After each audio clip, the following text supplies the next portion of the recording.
Alright, thank you for watching part 1 where I showed you how to set up the tire and the glass and the handlebar metals. Part 2 today we'll be focusing on a more technical aspect. We'll be diving into anchor points, creating a rust effect, how the paint peels off. Before we jump in, I first want to thank Stuart Bunkel for providing me this VESPA model so I can use it in this tutorial. Also, if you want to follow along, all the source files for this series and all my previous tutorial series are uploaded on my Patreon source files tier, so check it out. The link is in the description below.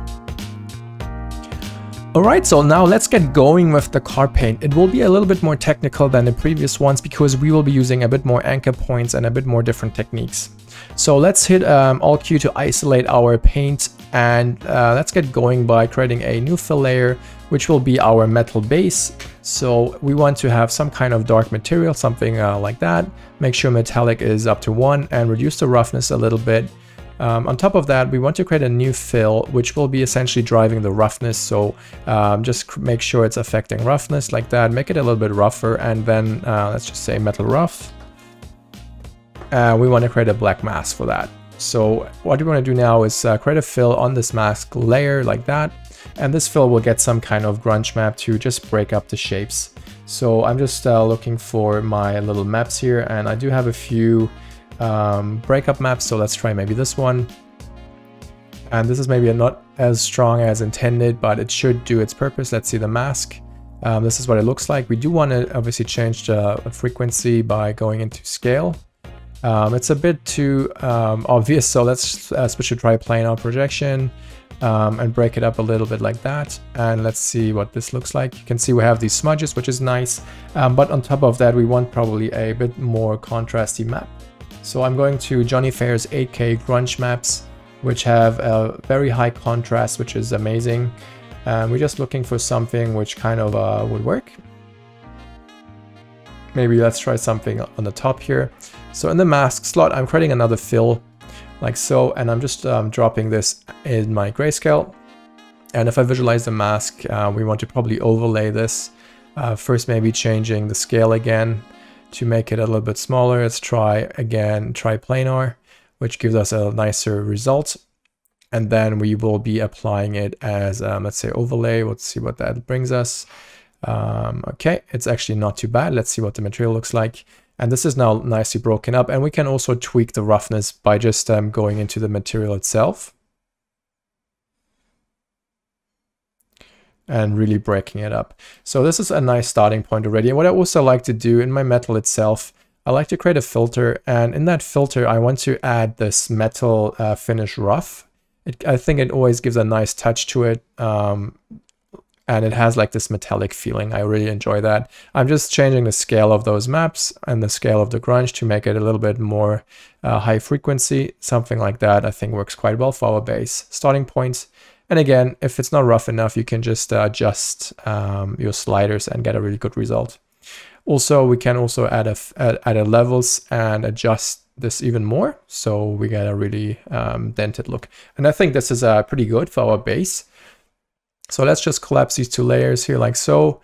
And what I want to do now is I want to create a group out of this, and we just call this metal like that. It's just very clean to work with groups or folders, whatever it's called here. And then we create a new fill on top of that, which will be our paint. So let's just call this the paint layer. And I want to pick this blue from our reference images here. So I'm just picking that kind of blue tone, which is already working quite nice. And it's a little bit broken up, but for now I think this works quite well. We can change the roughness a little bit. And we can also change the intensity of the normal map if we don't, if it's too strong. I think it is a bit too much. So back in the metal, like here, we can adjust the normal maps. We can either turn it off to not have this effect. Let's see, go in here, turn it off, and you can see now it's obviously not doing it anymore. What we want to do now is in our paint layer itself, we can create, we can go into the normal slot here and replace it. And that way it's gone as well from our paint job, and we can bring it in a little bit if we want to, something like that. So it's very subtle. So next step is now to reveal the metal below it. So I'm creating a black mask here, so you can see now we don't have any paint. But I now want to create a new generator like so. And in that generator, I'm using the mask editor. And if I visualize the mask now, you will see whatever is white will be our paint. So what I want to do now is go into the editor and increase our curvature mode and change the type from edges to cavities. This will give us an inverted effect.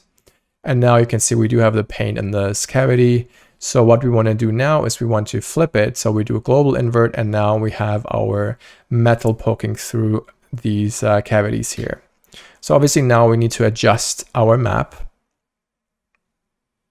like that. And I want it really tight. So I'm also increasing the contrast of that map to get a really strong edge like this. And this is obviously now very obvious what's going on. So we need to now break up this mask using textures and different filters. So first up, let's drop in a texture into the slot here and finding, let's say, the grunge third one. And I just drop that into the texture slot like so, and increasing the opacity and changing the mode from overlay to multiply. You can now see we already have a broken up texture. And we can also contrast this map even more to get like bigger chunks.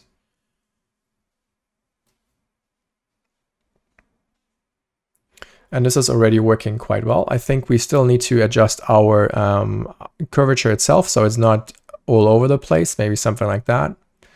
Global contrast, pushing it up a little bit. You can now see it gets really contrasty and edgy, which is nice. On top of that, I want to create a new filter, and this filter will be getting a warp. So at the bottom, there's the warp, and this allows me to break up the edge. You can see now from straight, it's now nicely broken up, and we get these little smaller effects here. By raising intensity, you break it up even more. And if we visualize it, you will see now that it looks actually almost like rust is eating it away. And this is kind of the look I'm going for. Right now it's just super clean, but we can obviously adjust our mask width again by doing this essentially, right? So you can see now it's getting extended. What I want to do next is now create this this peeling paint effect. So on top of the paint layer, I'm creating a new fill, and I'm just renaming this to peel, which essentially is the bulging of the paint due to corrosion and rusting. So I don't want to adjust anything except height. And I want to increase the height for this. So maybe 0.2, right? Nothing is happening. We need to mask it off. So now our paint mask, I want to create an anchor point. Above the warp, I'm right clicking and adding a anchor point. And I'm renaming this to anchor rust. And then in our peel layer, I'm creating again a black mask and creating a fill. And in this fill, this time I will go to anchor points and pick our rust anchor point. And you can already see now what is happening. It's essentially pushing the height. The bump maps up are really pushing outside. What we want to do though, we want to have it fade off so it's bulging outside essentially. So let's just rename this to anchor. It's actually the anchor reference. So let's do reference like that. And what I want to do now is on top of that, I want to create a new filter like that. And I want to make sure we select blur to get a soft fall off of this. You can see now it's essentially getting really soft now. And now I want to duplicate the anchor and move it on the top. So what I'm doing now, I want to subtract it again. But I just don't want to subtract it. I want to use the inverse subtraction. This way we get this outline. And if I go back to the peel effect, you can now see that we have this kind of bulging. We can change the height to make it a bit more obvious. You can see now it's really it seems like it's going over the edge here, especially on the top here. And we can adjust this by playing around with the rust and with the blur mode here. And by adjusting that, you can see now the overall effect, what's going on. And it looks already nice, as if it's really coming off this edge. So the next step, what I want to do now is we want to create rust in these cavities. Probably the height is a bit strong, so it's easily adjustable like that. So let's try the rust. It's essentially a quite similar approach. So we're creating a new fill, calling this rust, and I'm picking the color, and we want metal to be off, and I'm picking like this reference color from here, maybe saturate it up a little bit more, go a little bit lighter, something like that. And the roughness is pretty rough, maybe like that. And now we want to do a similar thing. So we do a black mask, and we also want to get the anchor. So creating a fill, quite straightforward, right? This is very repetitive, but I think it makes sense once we do it a few times. This time, let's visualize it. This is our mask, and we want the inside, right? So what I want to do now, I want to invert this. In levels, invert. So now it's going in the inside, and I want to blur it again. So I'm creating a filter, a filter like that, and I'm blurring it again. Maybe not as strong. And now I want to, let's just rename this ref. And I want to duplicate this and move it to the top. And I want to subtract it.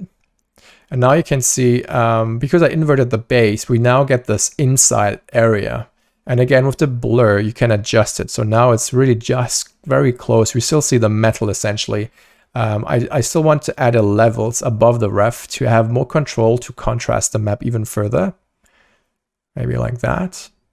Really get the whites through here, and let's visualize this. So now you have this rust also creeping in here. You can see now it's quite interactive, and the bigger the area, the more metal is coming through. We definitely want to maybe darken the metal color. It's maybe a bit too clean.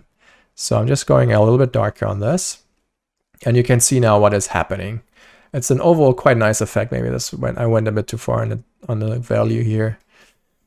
But now it's looking obviously very obvious what's going on, right? So we do want to have it break up, and we do want to probably project a few like water drops and stuff like that, right? So the cool thing now is it's very dynamic. So I could go now in our paint where we have our main anchor point. I could create a paint layer in here, and I could just paint something like that. And you can see now we get this kind of peeling effect as well.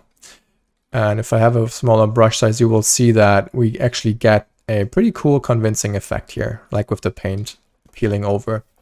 What I want to do though, now I want to project some kind of leakage underneath, and maybe do some kind of brushes. So I'm heading now to my Grunge 8K maps from Johnny Thayer again. Link is in the description. And I do have all these little leakages here, which I will be using, like these ones at the bottom. So if I jump back into the mask like that, we do want to project black. So what I want to do here, I want to create an invert like that. And I want to, let's pick this guy here. I put it in my input. And if I hit 3 for my projection, we got to redo this, sorry. So I want to go invert, and I just want to drop this in here. We should now have the inverted map of our grunge like that. And if I now paint on here, you should see kind of, we get this kind of effect here. So I'm painting now on here. I first need to select the right layer. Let's paint again. You can see now we are doing this, right? We do want to multiply though. So make sure that you have the correct mode applied. So multiply. And now we can essentially paint here. Let's see what that looks like. If I go to material mode, you can see now we get this kind of leakage effect. Because our map is not fully black, we need to adjust it. So let's head back in here and go back to the paint layer. And now we kind of need to try to figure out how we can adjust this mask. So instead of using the invert, let's use something else. So I'm using the gradient curve, and I'm dropping the same texture map in here. So this time I can invert this. So there's this invert button right in here, and I also can contrast it up. So that is quite nice. So I can increase the contrast to get a really crunchy mask. And then I can also use this for my projection, right? So now again, I can scale it down as I need to. And I also want to change my brush alpha as well. So going into brushes and trying to create something very rough looking as well. Maybe these dots here as my alpha. Maybe a finer one like that. And you can see now if I paint, it's a bit more broken up. And also I disabled the rust and peel effect just because it's a bit faster to paint like that. And if you don't like something in this layer, you can just erase it, right? So let me spend some time and create some nice leakage effects, and then I'll be back.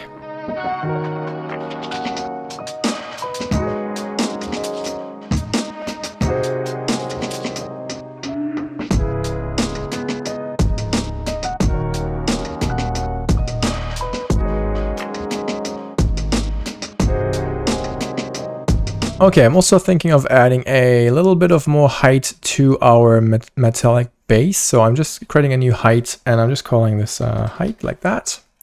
And all I want to do now is create a mask, black mask like that, and create a fill. And in that fill, I want to create some kind of texture. So I have the option to control the intensity. So I'm using black and white spots like that. And this should now give us a kind of height control. Let's just have a look. If I need to push it up a little. And also let's just first disable the paint effects. So this is our height.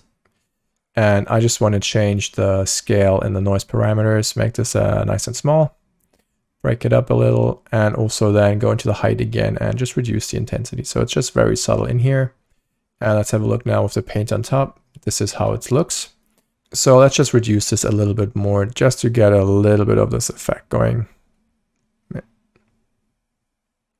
Maybe something like that. So I think I really like this breakup here. And you can see I also added some more drips and drops here. I think we still need to adjust the rust a little bit more, the mask for that. And I do want to blur it out a little bit more so we see more of the rust creeping in. I think this has a nicer touch to it like that. I think this looks a little bit nicer. And we can also go back to the peel and maybe push it even further, so to really exaggerate this effect. And now I think this looks quite nice. I believe our base roughness for the metal is a bit too clean, so I do want to push the levels a bit more to really make this dry and broken up. Maybe a few glints here and there, but essentially now this is nice and dry looking, and I think this now has a nice feel to it. So the next thing what I want to do is I want to dirty up the paint here. So first let me create a group of our original paint layer like that. Let's just call this paint. Because we created a subfolder, our normal maps are again being passed through because we are just adding them, combining them. So I can replace it to just get the previous look back. You can see now this is I don't want the metal to poking through. So this is now back where we were. So in the paint itself, I want to create a kind of roughness breakup. So again, I'm creating a new fill. And we're calling just this roughness for the paint job like that. And we just want to affect roughness again. And we do want to make it really dry. And then we just need to look for a mask which creates nice droplets. And there is a nice one which we can use. You can find that in Grunges, and it's called Grunge Leak Spots. So I'm just dropping that in as my mask. And if I visualize it, you can see this is what it looks like. I do want to change the scale of that, so make sure to adjust that.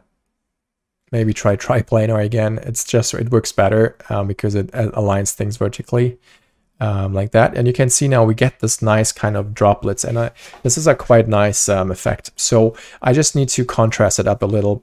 So what I always like to do, you can obviously change the values in here with the contrast. But I have always more freedom if I create the levels, because then I really know how to control this, and this just works a little bit better. So visualizing the roughness, you can now see that we are adding these little droplets here. So if I really clean it up and make sure we see our droplets a bit more, you can now see we overall get these drips and stuff like that. What I want to do, I want to create a new anchor point. So add anchor point, and I call this anchor rough, like so. And then on top of that, I'm creating a new kind of dirt layer for the paint layer. So I just call this dirt, and I just want to affect color. So I'm just creating a little bit of a brownish dirt color, nothing too fancy. Desaturate this and really go low. And in my mask, I want to, again, create a black one, and then in the fill, change the mode to the anchor, like so, anchor rough. And then we are roughing up where we have these droplets. So this is now a really dirty car or a Vespa or motorcycle. First of all, I want to change the amount and the value. So I just want to lighten it up and maybe go a little bit more in the yellows.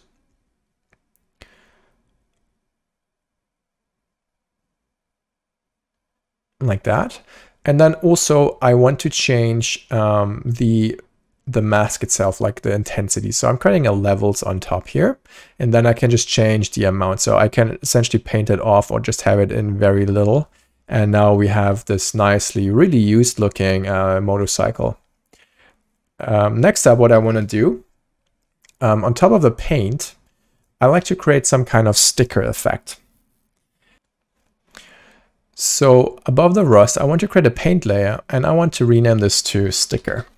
And this sticker will be essentially, we will be projecting, and I would like to have it kind of a sticker here. And I do have my decal section here, and let's just find something nice and make sure we go into 3 mode, which is our projection mode.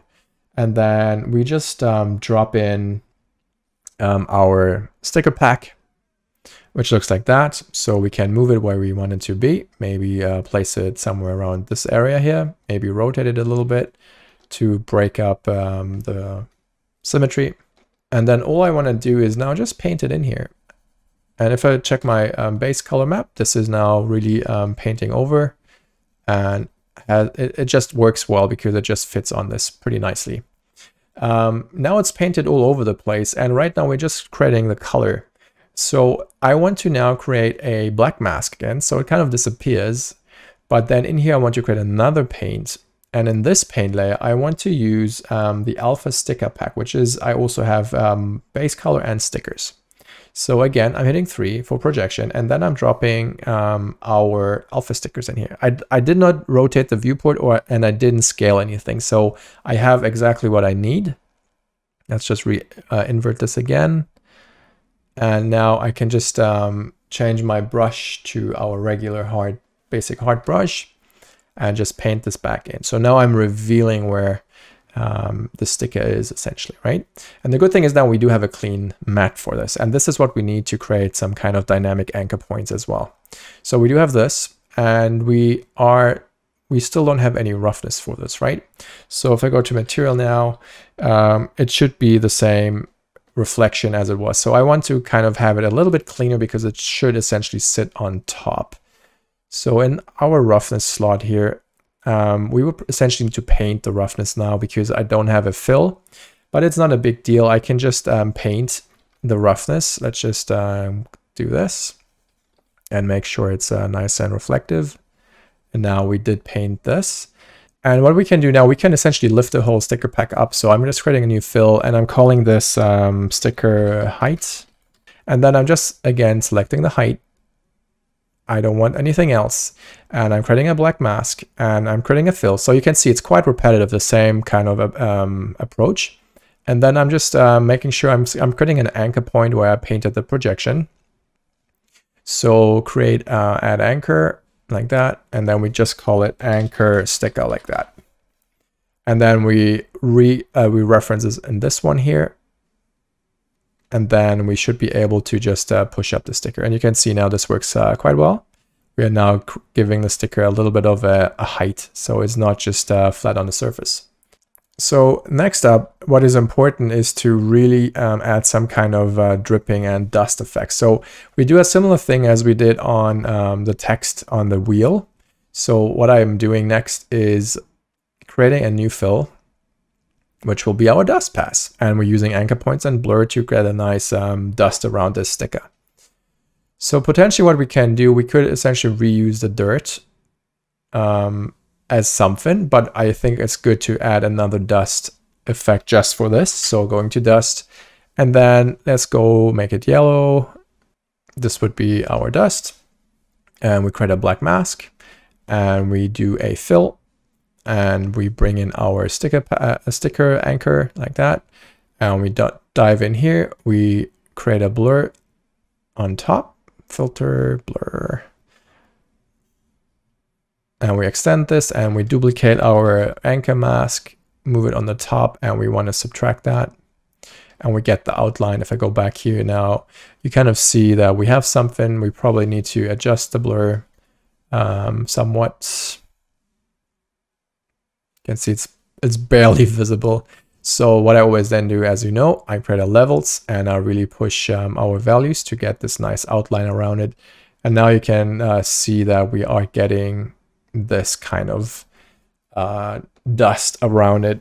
And also what helps once you have your cutout is nice always to break up the shapes. So before we subtract it, I'm creating a new filter and I'm going again to blur slope to create our nice broken up edge. Not as intense, obviously, we do want to blur it as well. Let's go to source and blur that. And not have a strong intensity, divided by 1000 to really have subtle effects.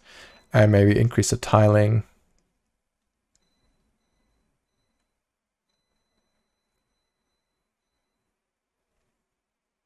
Okay, so now we have a broken up edge like that. And maybe the blur is now a bit too much, so we can easily adjust all of that. And we still have this dust outline. Let's go back in here and adjust the blur a bit more. Okay, so I think this works quite nice. And now we can bring back our other effects on top. So we have the roughness and we have the dirt on top. And if you want, you can maybe go into the dirt and create a paint pass in here. And just darken this logo a little bit. So I'm just going with a cloud or cement or whatever it's called. And I'm just painting some white value. Let's see why it doesn't paint. Always select the paint layer. And then I can just darken this a little with some kind of more dirt on top. It just helps to sell it a little bit, just to integrate it a bit better.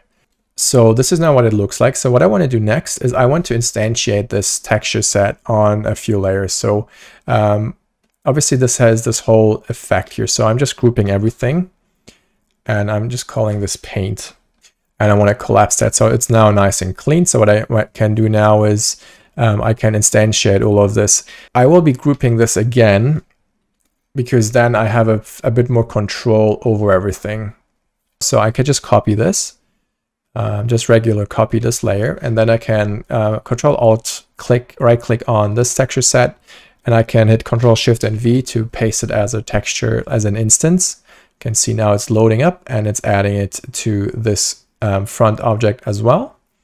And we can also do the same for the handlebar. So Alt Control right click, handlebar, and go to the top, hit Control Shift paste. And this is now giving us another instance on the handlebar.